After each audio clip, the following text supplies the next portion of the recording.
The federal cabinet has wrapped up its three-day retreat while ministers gathered to focus on the government's economic message heading into this election year. Concerns about Canadians overseas overshadowed the gathering. The CBC's David Cochran has been covering the meetings in Sherbrooke, Quebec, and he joins us now. Thank you, David. First question to you is, the Prime Minister held a closing press conference this afternoon and was asked about the ongoing diplomatic dispute between Canada and China. What did he have to say? Yeah, by my view, Katie, the Prime Minister didn't say a whole lot new on the China question, and I think that is by design. They are not keen to escalate things right now with Canadians in detention and another Canadian on the Chinese version of death row. But he did repeat what has been some of the talking points that they have stuck to as this diplomatic feud has escalated, repeating that the detentions of two Canadians are arbitrary, as is the death sentence imposed on a third, calling that arbitrary, and saying that China continues to defy international standards of the rule of law, due process, and the rules-based system that has allowed the world to be a prosperous and a more prosperous place really since the end of the Second World War. So he repeated that China continues to defy all of those principles, and that they're blending together legal issues with business concerns and with diplomatic ones. Here's what the Prime Minister said earlier today.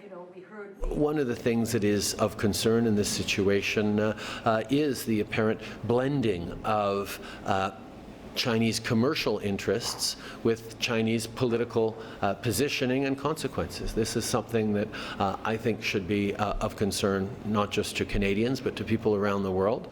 Difficult for him right now over there, and also saying that he's trying to talk to the Chinese. So he says this should be of concern to people around the world, and that's why the Prime Minister is going to keep calling leaders. He's had phone conversations, for example, with the Prime Minister of Singapore while he's been here in Sherbrooke, continuing to build this alliance of people who stand for the Western definition of the rule of law and the international rules order to voice their concerns with how China is behaving. So he says he's going to continue to keep building that network of support. They say that is effective, at least in sending the message to China. So, Katie, all of the advice that the Chinese ambassador offered yesterday, I don't think the Prime Minister is going to follow it. How has China and how have other international issues overshadowed the domestic agenda at this meeting? Yeah, they really wanted to spend a lot of time at this meeting talking about their economic message and perfecting that, but the world has this way of intruding. I mean, we've been dealing with issues about China, with the attacks in Nairobi, Kenya, with an honor killing in another part of the world, and with the murder of one Canadian in Burkina Faso, and with the missing of Edith Blais from Sherbrooke. She's been missing in Burkina Faso since mid-December. So all of these issues are coming in. The dispute with China being perhaps the most dominant one. There was an expectation that the international agenda would maybe ease off a little bit once NAFTA was settled, Katie, but they're moved into a time in the world right now where Donald Trump is the least of their concerns. So it has overshadowed some of the agenda here this weekend. The question is whether it will also overshadow the re-election pitch and the re-election agenda as we are 9 months away from voting day. They want to talk about the economy, they want to talk about jobs, but that has gotten overshadowed here. They say they need a message that will cut through all of the noise so they can connect with middle-class Canadians. Well, the noise just keeps getting louder and louder and louder, and a lot of it is coming on the international scene. The Prime Minister will do that at the appropriate time. The Prime Minister calling the President is essentially the last arrow in our quiver, and I think other actions have to be taken first, because it is appropriate and right for him to do it at the right time. We've been asking for a month now for the Prime Minister to take charge. He's now calling 30 so countries, but won't call the one country that could actually release the Canadians. So he's waiting for a photo op at the end. He's waiting this to be tied up with a ribbon, but it's clear from our questions there's no plan to do that. So he needs to take charge. He's the Prime Minister. Canada's ambassador to China, John McCallum, says the Prime Minister will call Chinese President Xi Jinping to resolve the ongoing diplomatic dispute. It's just not the right time right now. The Conservatives say it should have happened already. Who has it right? It's time for the Power Panel in Edmonton. Emma Graney of the Edmonton Journal, Marty Patrickson of iPolitics in Montreal, and here with me in studio is senior writer for Maclean's Paul Wells and the CBC's very own Catherine Cullen. Paul, I'm going to start with you. What do you make of the government trying to make the argument that now is not the right time? I think I've got some patience for that argument. China likes to isolate and intimidate opponents, and it has clearly designated Canada for the current innings as an opponent. And so it is. It makes sense for Canada to demonstrate that it's not isolated by the Prime Minister doing this round of diplomatic calls. He's gotten pretty good results from that round. I mean, the Secretary General of the UN is the latest to offer at least lip service to the notion that Canada was doing the right thing and is not going weirdly rogue on China. And by the same token, until he's lined up that support, until he's demonstrated that a Chinese attempt to isolate Canada has failed, then there's no point calling Xi Jinping because the answer that would come, even if Xi were to pick up the phone, what he would come back with was, well, who are you? You and what army? Trudeau needs his army first before he can make that call. I think that makes some sense. Emma, I want to ask you, what is sort of the impression? How is the Conservative message starting to resonate, though, even if there is some patience for the argument that perhaps Justin Trudeau needs to build up those alliances to really make a stronger point by getting the backing of the international community? But is there a chance that domestically the Prime Minister could look weakened by these constant attacks, particularly from the Conservatives? But the NDP, we heard from them today too, they also think the Prime Minister should pick up the call. Yeah, absolutely. I mean, I think there's some ground gaining on that. Like, oh, there are these Canadians, they're in China, somebody do something about it, give them a call the president, you know. But, I mean, Paul makes a good point. You've got to do those diplomatic rounds there.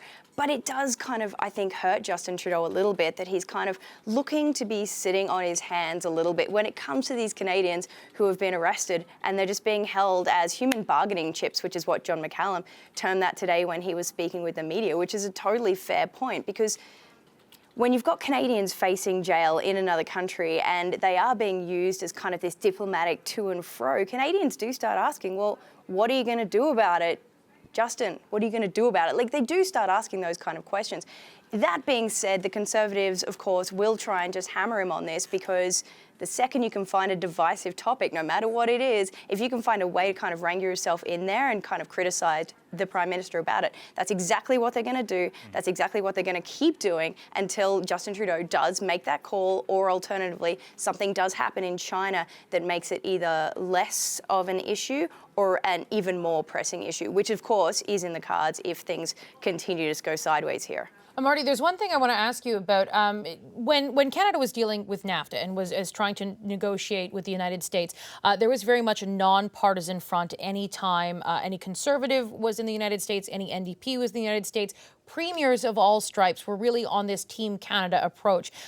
Do you think that with the opposition really sniping at the Liberals right now, if the Chinese pick up on that, it might not be in Canada's best advantage, or is this fair game?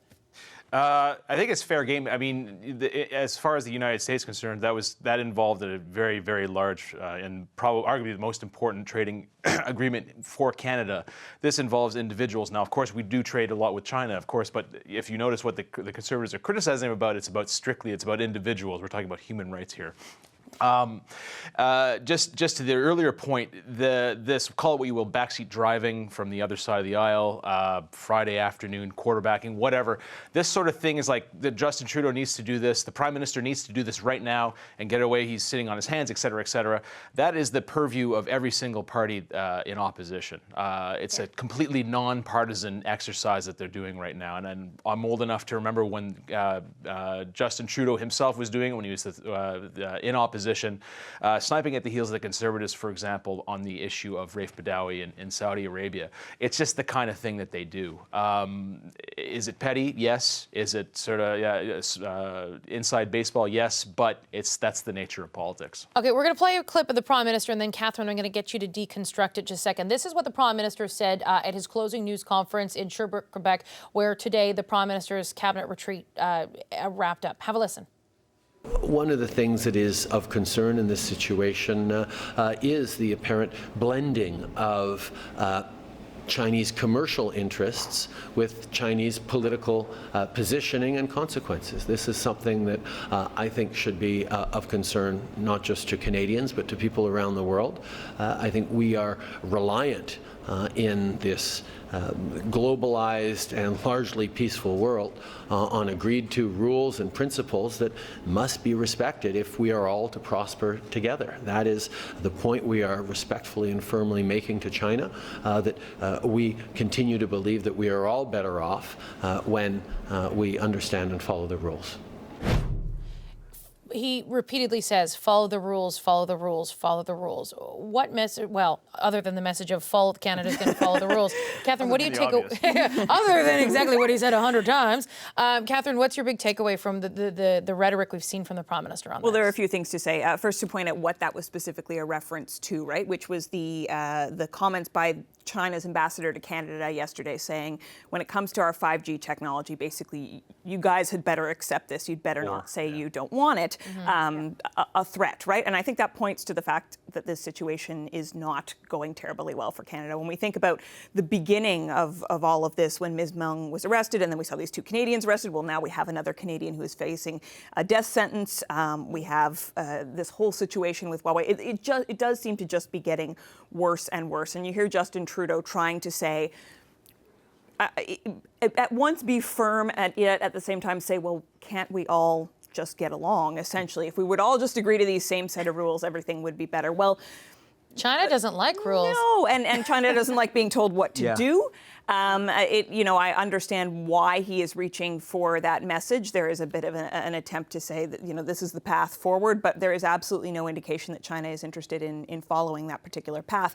At the same time, this question of the Prime Minister making this phone call to President Xi Jinping, I think it's a very interesting one. I think often when you have very complex situations, we all tend to focus in on one particular potential fix, and we fetishize it a little bit. We go, well, why doesn't he just pick up the phone? Is it clear that would resolve the situation? I certainly. Is that the Conservatives giving the Prime Minister more credit, that if he picks up the phone, maybe this can? I'm gonna guess. I don't think they would say that. O'Toole does not actually believe that Justin Trudeau would fix this if he picked up the phone. At the same time, I thought Ellen Laverdière's comments during your interview with her from the NDP were very interesting, saying, well, why does it have to be just one phone call? Yeah.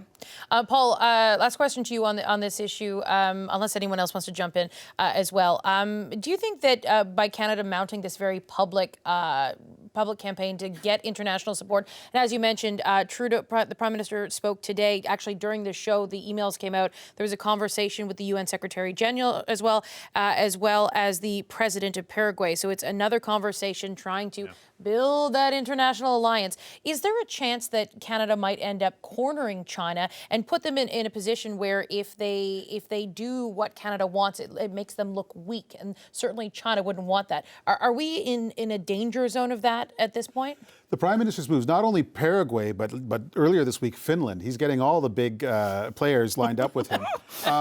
But he suggests he understands that this is a classic game of realpolitik rather than he's in a world where the rule of law doesn't much apply. When he talks about the rules-based international order, whether it's with regard to Trump in the United States or whether it's regard to China, it's essentially nostalgic. He's saying, remember the time when we all agreed on how things worked. Trump rejects that, and China has taken an increasingly authoritarian stance, where the rule of law is a meaningless concern, where there's no distinction between state-owned enterprises and private businesses, that they're essentially the same thing, and they are tools for the advancement of China's interests. When you're going into a fight with a guy who thinks like that, you need to bulk up as big as possible, and by signing on as many allies as possible. The change in Justin Trudeau's thinking regarding China is one of the most fascinating question marks, I think, of this government, because this Prime Minister and the people around him won't talk about it. But it is clear that his thinking has changed quickly towards a position of greater realism, and that's probably a good thing.